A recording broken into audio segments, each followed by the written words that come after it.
peace must be our goal and our guide. And all that we strive for as a human family, dignity and hope, progress and prosperity, depends on peace. But peace depends on us.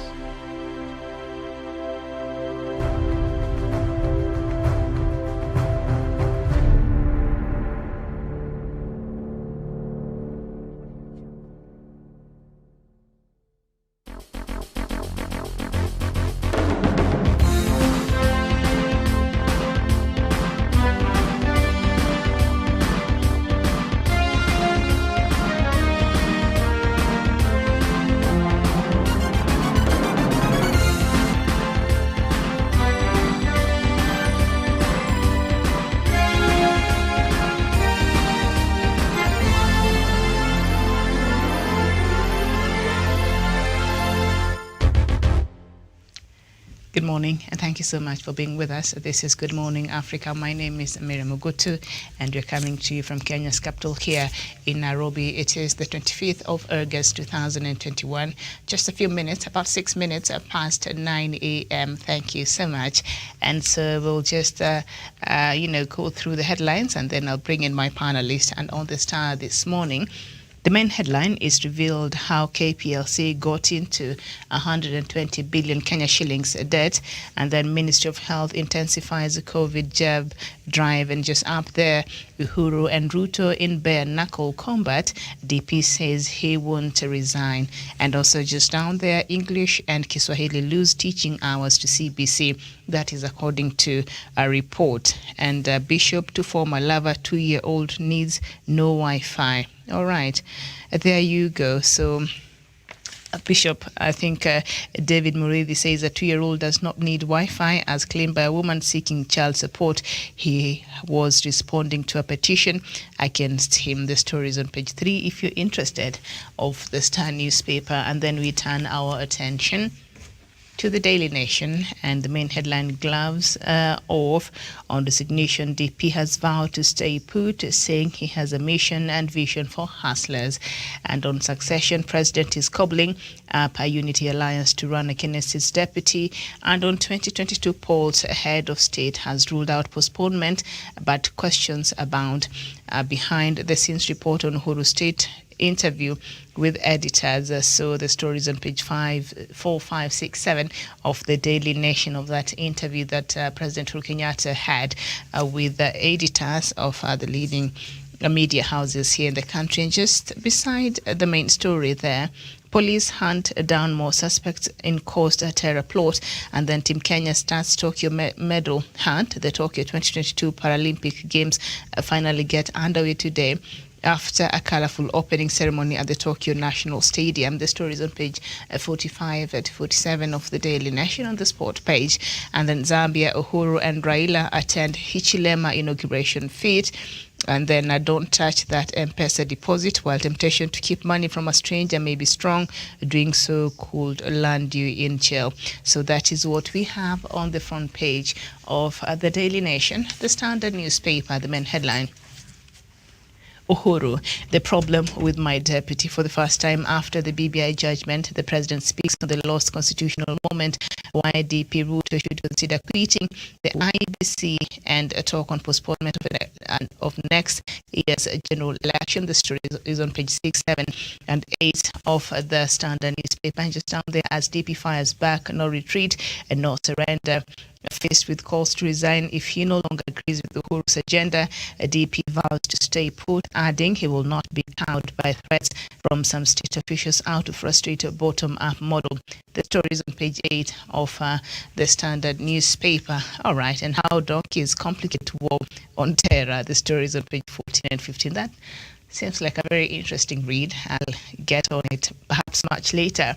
And then we will review IEBC decisions of our nominees who are right now, I think, are going through vetting in Parliament. The story is on page 5 of the Standard newspaper. And Meru MCA's gun for PhDs and masters. And then there it is. So basically that is what we have in the front pages of the leading newspapers here in the country. So let's just start with the main headline in all the leading newspapers, and that is the interview that President Uhuru Kenyatta did 1 day ago, and also the rebuttal from his deputy. So we shall start where we've stopped, and that is on the Standard newspaper. So let's just head on to saying the stories on page 6, 7 and 8, and see what else we can get from this. So President Uhuru Kenyatta has told Deputy President William Ruto to resign if he is dissatisfied with the government.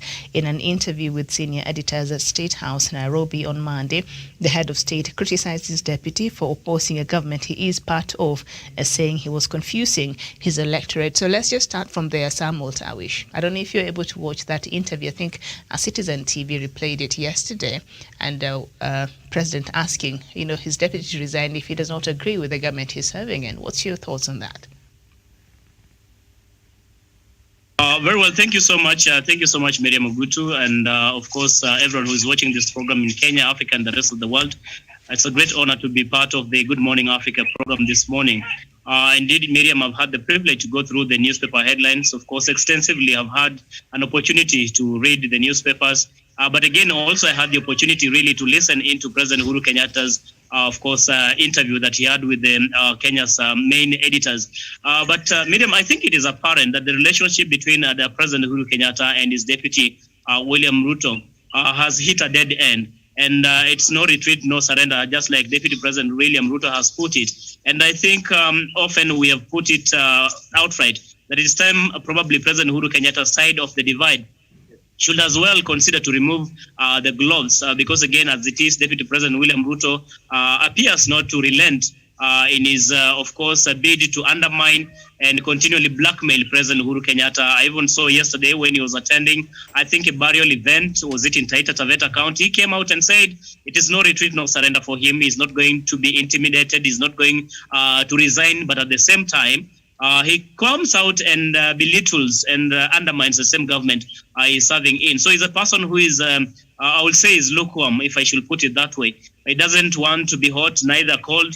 So in this case, maybe he just wants but to sit on the fence. He wants to continue enjoying the privileges that come along with the trappings of power, being the Deputy President of the Republic of Kenya. But at the same time, he does not want to actually be loyal to his boss, who is President Uhuru Kenyatta. So as it is, Miriam, I think the line has already been drawn. William Ruto should not be treated as an ordinary or a normal friend to President Uhuru Kenyatta. Okay. We apologize for that. We seem to be having a bit of a technical hitch there from Tawish's side, but once he's able to fix that, we'll have him back. Daniel Osonga, very good morning to you. Thank you for joining us. Yes, very good morning to you, Miriam Ogutu, at our headquarters in Nairobi. Good morning to my good brother, Tarwish Sasina, and Javan Karanja in Nanyuki. Okay, so it will be an honorable thing that if you're not happy with it, that is the government, step aside and take your agenda to the people. That is what happens in a democracy. You cannot ride on what we have done and talk a different language on the side. That was the message of President Uhuru Kenyatta to his deputy. What do you make of that? Thank you, Miriam Ogutu. And of course, the president has, the other day talked about a topic that we've been discussing here on this platform for quite a long time, that the deputy president has been using the legacy of President Uhuru Kenyatta to conveniently beat his presidential bid. And also, in other circumstances, he's been conveniently as well using the legacy to derail the same government that he is serving in. And what President Uhuru Kenyatta said in that interview, I'm totally in complete agreement with it, in that you cannot be serving in a government that is paying for your accommodation, the government that is giving you police officers to protect you, a government that is giving you its vehicles to use it, a government that is giving you a salary at the end of every month, and you go out there talking about how it has failed, and you expect to continue serving in the same government. I believe the most honorable thing, as you say, Miriam, would be to tender your resignation and then fight from outside. And that is what Jaramogi Oginga Odinga did in April of 1966. So William Ruto should just show the way and be a gentleman and resign so that he can be able to talk about all these ills that he has just realized recently that the government of President Uhuru Kenyatta is doing, so that he can get some legitimacy.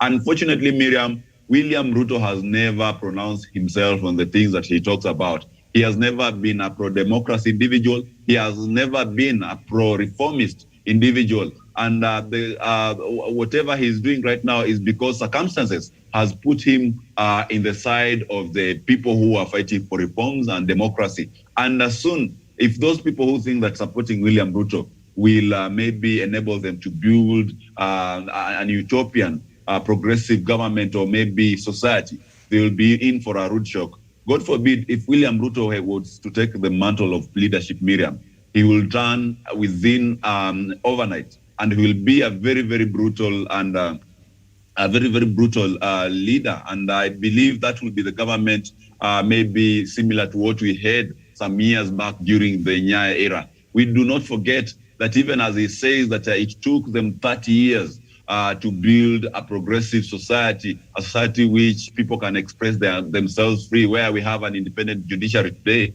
it should not be forgotten that William Ruto was not part of that liberation struggle. At that time, he was part and parcel of the YK92, a group of young people which terrorized people who fought for the reforms in this country, a group of young people who looted this country to its knees through its 500 Kenyan shillings note through Cyrus Jirongo. And therefore, like I said, William Ruto has never been a pro-reformist. William Ruto has never fought for anything in this country, not even this new constitution, which has given him the position of the deputy president. And that is why, Miriam, I hold the position that BBI will have benefited William Ruto more than anyone else. That just the same way the new constitution has benefited him more than anyone else. Remember, he is the first deputy president under the same new constitution that he was opposing the other day. So therefore, when you see the president angry in that interview, it just shows you the magnitude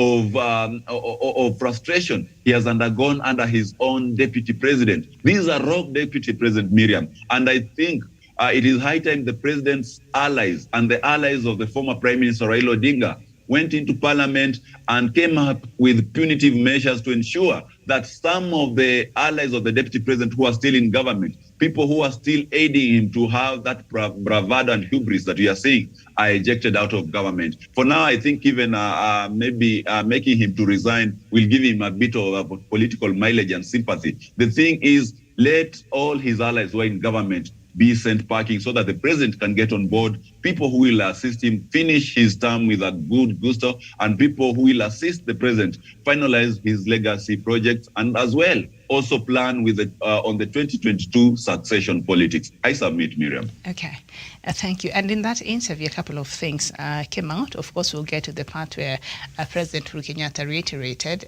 some things you've said before about the judiciary and how it is a weak link when it comes to the fight against corruption. But we shall get to that in just a bit. But during that interview, the president suggested that a declaration by the Court of Appeal that the Independent Electoral and Boundaries Commission, IEBC, was not properly constituted could affect the general election. And we do know that Parliament is in a process of getting the new, commissioners after they went through the vetting. And very interestingly, one of the candidates that was forwarded to, for the vetting in Parliament went through the vetting by that committee that was set. And yet this lady, if I can recall, one of the requirements is that you have not participated in any election, you've not offered yourself to vie for any electoral position, and you've not worked for any political party. But she had run on a Jubilee ticket, the last elections, and she did not make it past the nomination process, but she had actively participated in an election process. So why do you think, before we even get to that and what the president said, why do you think this is so, Samuel Tawish?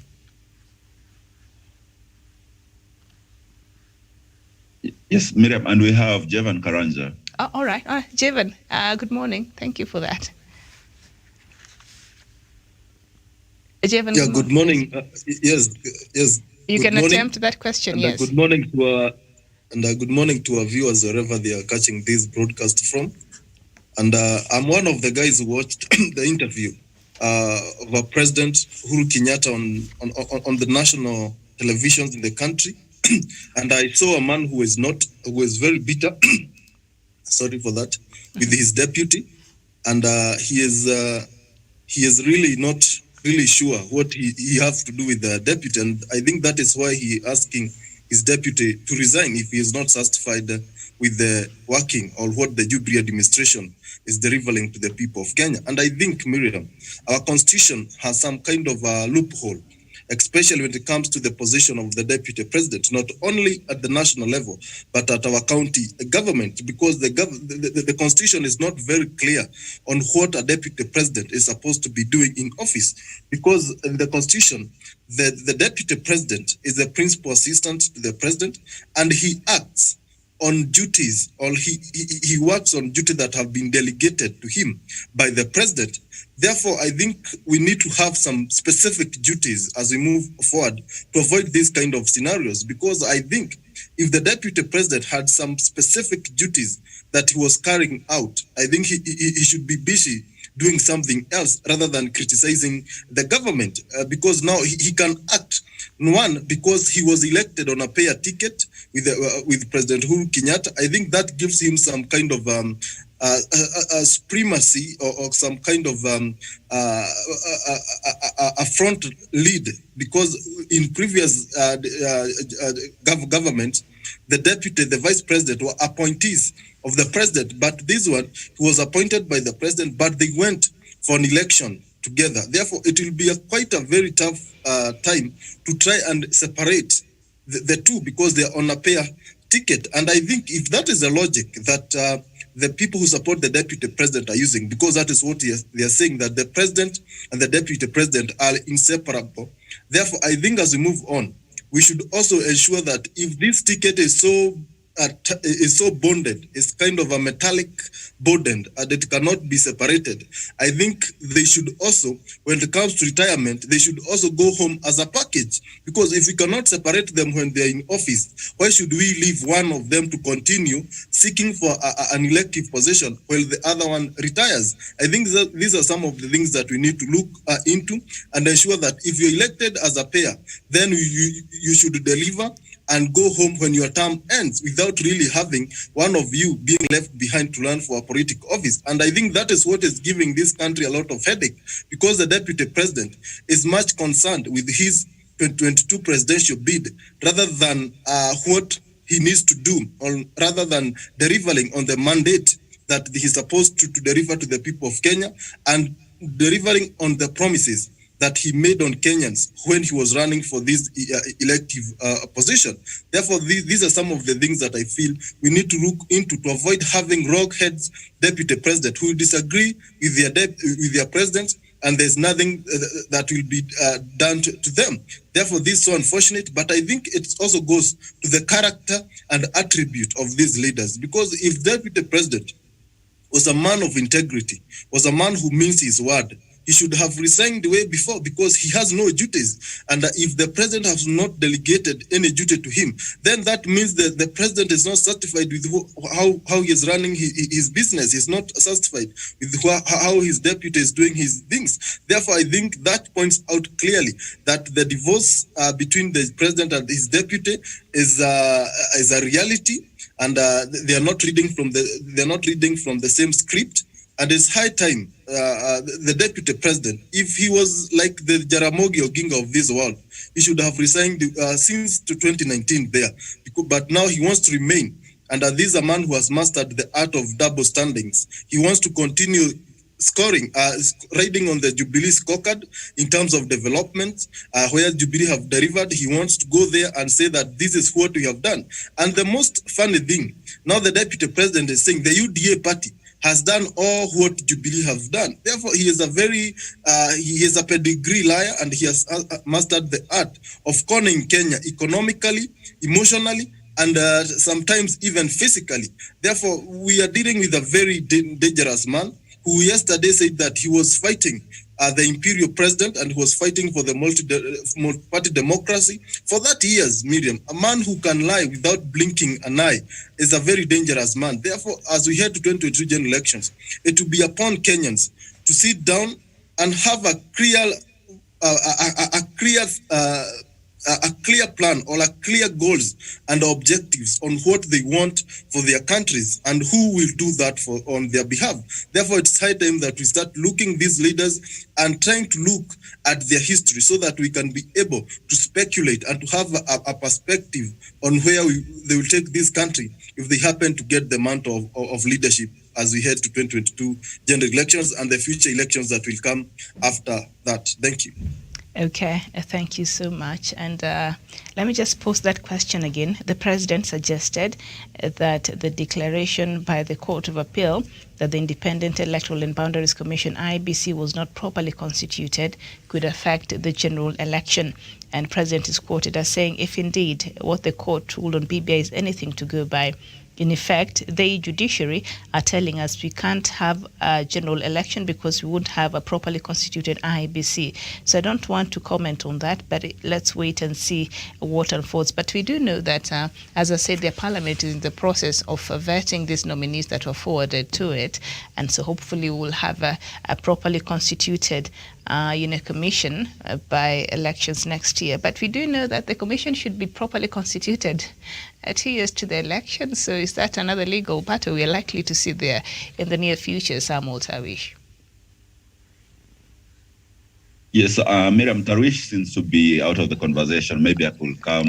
Go ahead, Daniel. Okay, thanks, Miriam Ogutu. And one thing I would like to say, when the president talks, he speaks on behalf of the arm of the government that he leads. That is the executive. When the judiciary speaks through its courts, that is another arm of the government, that is the judiciary. And let me tell you, Miriam, the judiciary cannot be acting with thorax and just doing this things their own way and expect the president will toe the line when it comes on his side now to do things wherever names in terms of appointments are brought before his table. Because one thing, Miriam, the ruling on BBI, from where I sit, I think the judiciary didn't have much considerations on Kenyans who are supporting, the millions of Kenyans who are supporting this agenda. They didn't even take time to go through the document and look at whatever pointers that were envisaged in the document. Because if they were to read about the BBI, to go through the BBI report itself, I believe they would have seen more good than the bad apples that they based on to nullify the entire report.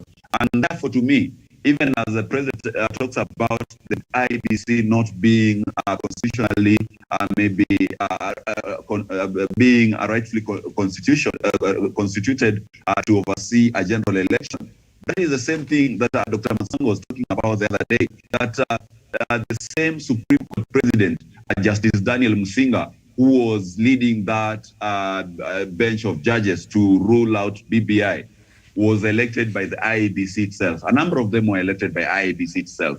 So that puts in jeopardy his very own appointment. That puts in jeopardy more than 10 by-elections that have been conducted with the IEBC so far with the 3 commissioners. So that means that all those by-elections could easily be rendered null and void should a Kenyan move into court and say that by the time IEBC was conducting these by-elections, it was not rightfully constituted as per the 2010 Constitution. And therefore, now that begs the question, what if the president turns down this list of nominees of the IEBC, or maybe he takes 3 and leaves out the remaining 3?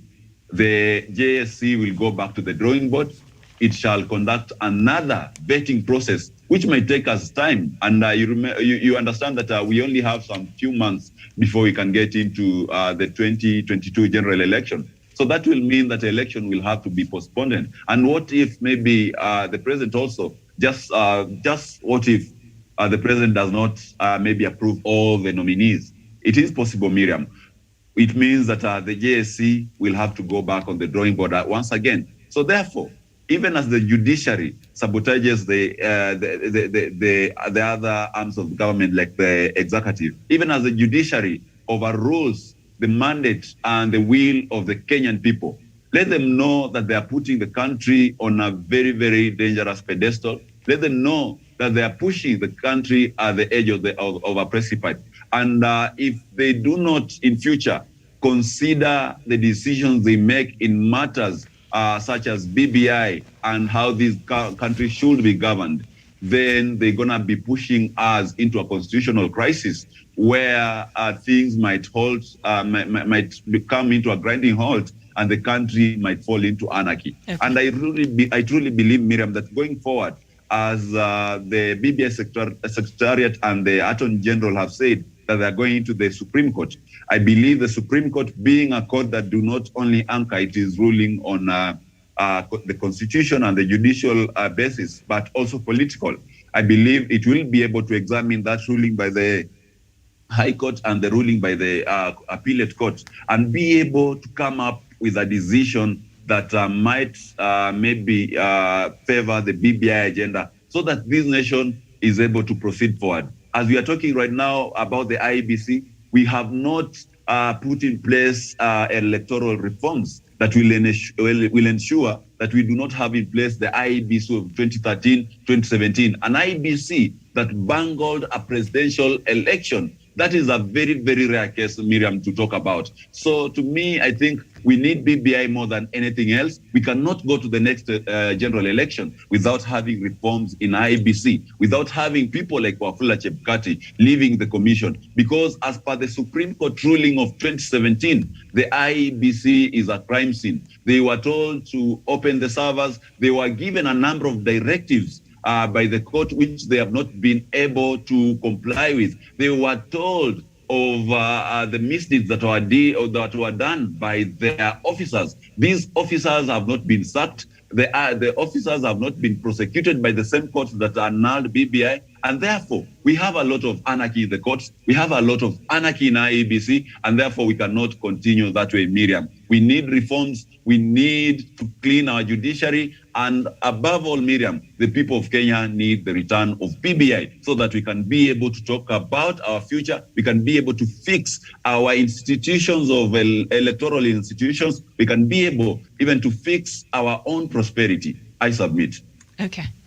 Thank you. So still on that story, President Uhuru accused Ruto of speaking out of both sides of his mouth and attempting to play all the cards, claiming credit for the government development and at the same time criticizing it. You want to sing the praises of government on one hand. You are saying this is what we have done and you want to ride on that.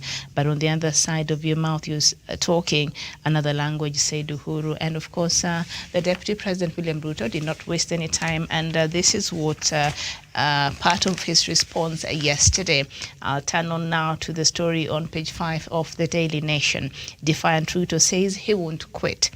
A defiant and bullish Deputy President William Ruto yesterday took on his boss Uhuru Kenyatta head-on, vowing to neither resign nor abandon his 2022 quest for State House, speaking during the burial of Kwale Governor Salim Mvurya's mother in Kazandani and at Moho Ward Representatives Ronald Sagurani's funeral in Taveta.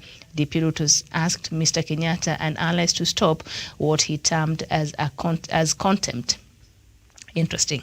Now we have built 10,000 kilometers of roads and connected electricity and even built the railways. So why would you tell me that I cannot help the minority and Mama Mboga? You should stop being contemptuous and being rude. Kenya belongs to all of us. So he's saying this is what you've done. And I think that is what President Uhuru Kenyatta alluded in that statement I read a while ago. On one hand, you're saying you've done this, and on the same token, on the other side of your mouth, you're criticizing the same government. And true to what President Kenyatta was saying, and that is what the DP Ruto seems to have said yesterday, praising some of the key projects that have been undertaken by the Jubilee government that is serving as the Deputy President. Okay. Not Javen, but Samuel Sawish. Well, Miriam, thank you. It's not lost to us.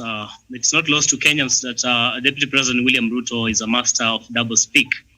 And that is why you see, even as when you are reading that newspaper, of course, I saw you actually trying to laugh because, again, you're finding it really funny that Deputy President William Ruto, on one hand, is speaking about the developmental agenda that the Jubilee administration has been able to achieve since its inception, or since it came into power in 2013. And on the other hand, he castigates the same government that it has not achieved much because he was sidelined in government, because President Uhuru Kenyatta stretched his hand and had a handshake with former Prime Minister and ODM leader Raila Odinga.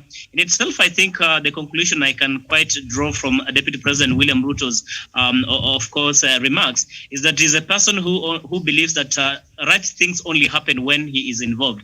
And it's when it's about the other person doing it, I think there's nothing that comes out of such kind of individuals. And that is why you see, even in the quest for presidency, in the quest for succession politics in 2022, ahead of 2020, candidates are trying to insinuate that is the only right person really to be in a position to take this country forward. I think that is hypocritical of him, but it's something that we are used to.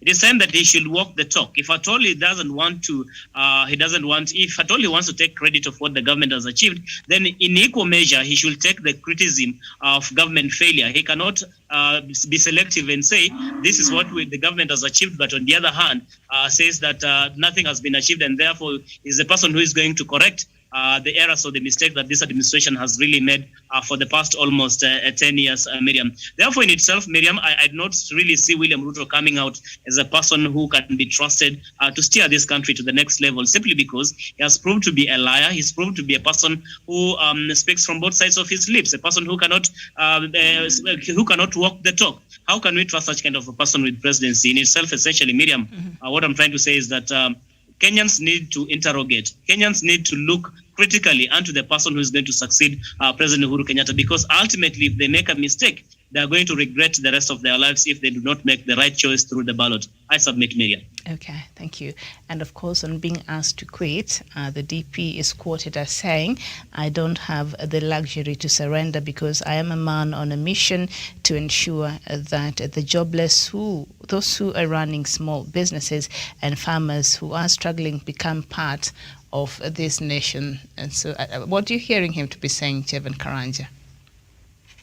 Thank you very much, Miriam. And as President Uhuru Kenyatta was saying on that very great interview on our national televisions, it's the same thing that the Deputy President is doing. And I've maintained this, that the Deputy President, if there's one thing that has been consistent on, is his pathological lies and deceit and the kind of bad things that he does. He has been consistent on that, especially when it comes to lies and being a pretender and a hypocrite. That he does better without even blinking an eye. Therefore, I'm not surprised if he goes on the following day after that very interview, saying the same things that the president was pointing out, that the Deputy President takes credit when he feels it's safe and criticizes the same government when he feels the audience at that particular point will celebrate him.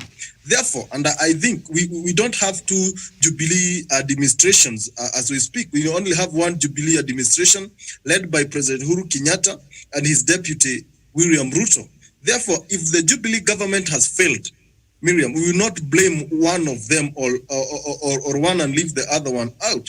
If the Jubilee has failed, Deputy President should also carry the cross, should also carry the mistakes of Jubilee administration and allow Kenyans to hold him accountable. And if Jubilee government has delivered, then he should take the credit. But he should not be flipping and flopping depending on seasons and time when it comes to Jubilee delivery scorecard, because it favors the audience or it favors him at a particular point. Because especially when he comes to Mount Kenya region or when he goes to other regions where he expects to get some votes, he tells them the Jubilee administration has delivered this and this, and if it was not for me, this could not have been achieved. Therefore, he is taking credit where due, and he also criticizes the same government. Therefore, he should choose where to stand, and that is exactly what President Uhuru Kenyatta was saying. Therefore, and I'm not surprised that the deputy president is answering his boss head on. Therefore, he is setting a very bad predicament in future, because I would like to see, and if he happens to become the president, how he will treat his deputy, because from the character I'm seeing with our deputy president, I don't see him allowing anyone to criticize him. I don't see him allowing his deputy president to do the things that he is doing to President Uhuru Kenyatta. Therefore, they should not take the grace, they should not take the latitude of the and the peace-loving character of a president to tramp on it and to try to appoint figures to a head of state, because that is a very bad gesture. And if he can't respect the head of state, if he cannot respect his boss Miriam, how will he respect us Kenyans?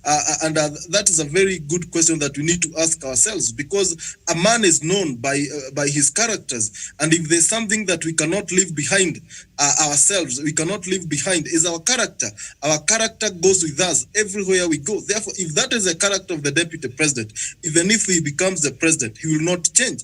Therefore, it is high time we need, as a country, to look on the leaders that we trust with these positions of leadership, especially the presidency, and especially these bigger positions that are so influential when it comes to decision making and service delivery to Kenyans. And so unfortunate that the deputy president is saying that he's a man in a mission, and I think his mission is to disorganize, to sabotage, and that is the main topic, to sabotage the agenda of President Uhuru Kenyatta, to sabotage the legacy of President Uhuru Kenyatta. This mission of helping hustlers, this mission of helping mama bogas, is a mission that will not bear fruits at the end of the day, because he is just saying these sweet words to entice his followers, to entice his supporters, so that he, after getting the votes, then he will not do anything much, because for the last 4 years he has been singing the hustlers and the Mama Boga song, but I have not seen anything tangible that he has brought on table to ensure that the lives of these Mama Bogas are uplifted. Therefore, this is a mission a mission that is not that doesn't have any tangible solution. Therefore, if Deputy President really cares for the Mama Bogas, he should bring on board policies and frameworks that will ensure that he betters the livelihood of these people. But this empty rhetoric, he should now move from this rhetoric. He has been singing this song for so long. He need now to take action and be an action-oriented leader, not a rhetoric-centered kind of leader. Thank you. Okay, thank you. Daniel Wasonga, DP said he does not have the luxury of surrendering, because he is on a mission that will ensure the people who are jobless, those who are running small businesses, and farmers who are struggling become part of this nation. When were they not part of this nation? Yes, thank you, Miriam, and that is a very, very good question. But first of all, let me begin from where my fellow panelists left it from.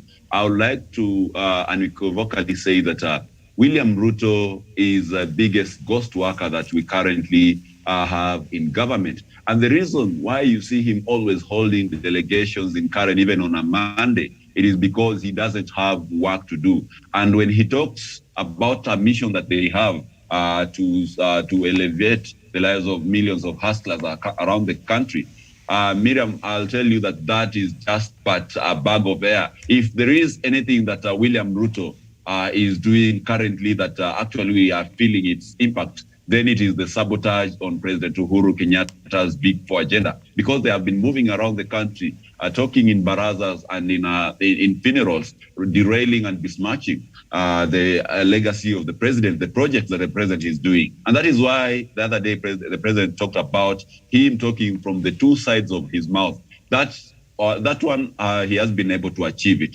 Secondly, Miriam, when William Ruto talks about being on a mission to elevate millions of hustlers across the country, the biggest question we should perhaps ask him, what did he do for the millions of hustlers? For the 6 years he was in government, and he had 50% of the cabinet unto himself, and plus a number of PSS, a number of parastatal heads, and other departmental heads in government. What did he do? Was he doing these policies, the bottom-up economic policy model that he's talking about, or is he busy looting, taking 50 millions from every parastatal every weekend to go and dish out in Harambes? That is the highest level of dishonesty.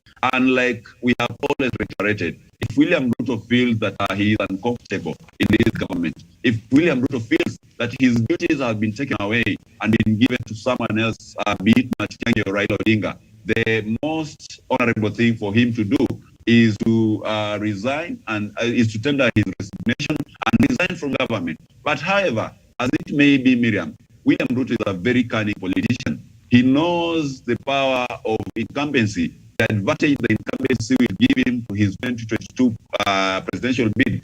And therefore, he cannot even imagine foregoing these power traps that comes with his office, being given security, being given the allowances, the salary, and all that. He cannot, he's too selfish to forego that, in that his greed comes before his principle. And that is why he cannot resign.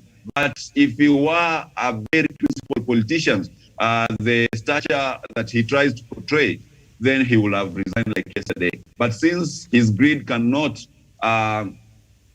be put behind his principles, then William Ruto will not resign from power. He will only withdraw from government at that particular time where IBC will have limited him as the deputy president to tender his resignation so that he can vie as the president. But as it is right now, Miriam, the only remedy that we have as people who love the president, as the friends of President Uhuru Kenyatta, and I believe Dr. Matsanga and other friends talked to him about it, is to cut William Ruto to size, but by making sure the people who are still closely allied to him, who are still in government, people who are still leaking intelligence reports to him, people who are still taking money to Karen to finance his activities, are cut off from the government, so that we remain with civil servants who are ready to work and deliver on president's agenda for the few days that are remaining. I've heard William Ruto's supporters telling the president to finish and go. And therefore, I'll actually tell the president, if you have to finish and go, then get the right people to help you to finish your work within this short time that is left. But as it is, Miriam, William Ruto is hell-bent on sticking onto the government until the last minute. He will not resign. And like he said, the arrogance, you saw the arrogance that came out of his press, and even yesterday in Kwale County. This is a man who will not resign under his own will. And therefore, what I've talked about is what the president handlers should do in order to actually mitigate the situation. If they wait until too late, then it will be a loss on their side. I submit. Okay, very well. And just to divert our attention just a little bit, but still staying with that interview that President Uhuru Kenyatta gave over a day ago, and the Star newspaper, the main headline revealed how KPLC got into 120 billion Kenya shillings debt, a giant firm mismanaged by senior employees, state officials. That is an exclusive story by the Star newspaper. I'm trying to see the page, but corruption, basically, that's what I'm saying in KPLC. And now President Uhuru Kenyatta touched on corruption during that interview, and the Standard newspaper has outlined what the president said on page 7 there. And on the fight against corruption, this is what President said. We have done the best we can. Even if you actually look at the situation as it exists, new cases of corruption are few and far in between if you look at it over the years. The key problem that we have today is not tackling corruption as much as handling the cases that we are still pending. Fight against corruption is in the hands of other independent institutions who, as you have seen, you cannot say that I'm objecting to them when they have ruled against my own election, twice against something that I have been pushing. So you can't say that I am the one who is holding them back, as we've seen in the cases before. And then he ended up saying that, I think I watched part of that interview as well, when he said the judiciary, he alluded to the fact that the judiciary is the weak link when it comes to the fight against corruption. And with the new leadership at the helm of the judiciary, I think Chief Justice Martha Koome celebrated about 3 months being at the top of the judiciary. Are we likely to see this change, the judiciary being the weak link against corruption? The Star newspaper, the headline there on KPLC, and I think the KPLC, there's a case in court in regards to corruption and KPLC and all that, but it has taken so much time and we don't even know what's happening with that. So by President Kenyatta insisting that, judiciary, one, the independent, seeing that they even ruled against him, and two, they are the weak link against corruption. What do you make of that? Javan Karanja. Yeah, thank you very much, Miriam. And we have been saying this, and these are the feelings a majority of Kenyans have, that the judiciary has been held captive by some quarters, and that is why they're not able to accelerate or to catalyze the fight against corruption, because that is where the buck stops. Those are the people who are supposed to sentence these corrupt individuals, and when they go there, I don't know what happens. And I think there's a well-coordinated affair between the judges and the advocates and the lawyers, where they end up maybe selling their loyalty, selling their mind or their human power to these cartels, and these people end up buying justice, and they end up delaying these cases for years, and that is how they are able to escape and go and use the money that was taken from public coffers without strain and without so much struggle, because they are not worried of any court proceedings that might jail them. Therefore, if you want to achieve the fight against corruption and realize a corrupt-free country, then our courts and all other agencies that are tasked to ensure that we fight this monster are alert, and they live to their mandate and they do their job without hesitancy and without fear or favor. Because what we see is a lot of favorism. Because if you take, for example, a man who steals a chicken, these guys, they are jailed and their verdict is given within a few weeks. But these corrupt guys, their cases takes years. And I think that is why BBI, for me, was a very great document, because it was bringing sanity, and by ensuring that these corrupt cases take at least a maximum of 2 years before a ruling is made. And this would have ensured that those who are corrupt, they are held accountable, they serve their sentence, and the amount of money that they have taken from public coffers is returned to other useful government institution, where this money can be channeled back to development, and that would have been a very great milestone in the fight against corruption. Therefore, as we move forward, Miriam, I think as a country we need also, every one of us, we need to avoid being corrupt, and we also need to cultivate a culture where we'll start fighting corruption from an individual level. Because it is, in other jurisdictions, if you see a corrupt individual embezzling resources, you report them. But here in country, if you are a whistleblower, if you are an eyewitness to what was happening, you get something small from these guys, and you end up selling your loyalty, you end up selling your country or your patriotism to these corrupt guys. Therefore, we need as whole, as a country, to start fighting this monster, and fighting it, and we mean business, and we fight it without fear or favor. And Miriam, we can achieve. And also, let's have a judiciary that is not under captive. Let's have a judiciary that is up to task, that we deliver on the mandate. The way I'm seeing the judges busy giving judgment on the BBI and ruling that this BBI is an illegal document and how the constitution need to be followed, I think it should reflect when it comes to the fight against corruption, when it comes to the fight against terrorism and all other bad behaviors and bad things that affect this country. That should be the same spirit, but they should not be doing so when they are dealing with the executive, but when they are dealing with the rogue officials, they are reluctant and they are hesitant to give those kind of punitive and severe punishments. Thank you. Thank you so much. Samuel Tawish, your thoughts on President Uhuru Kenyatta's take on the war against corruption and how he feels the judiciary has been the weak link when it comes to the fight against corruption. Tawish. Thank you so much, Miriam. Thank you so much, Miriam. I think, Miriam, that position is correct as far as I'm concerned, Miriam, because again, it's not the first time that we've seen the judiciary appearing really to side or rather to stall corruption cases that come before it. And this is a very big blow to the Kenyan people in as far as justice is concerned.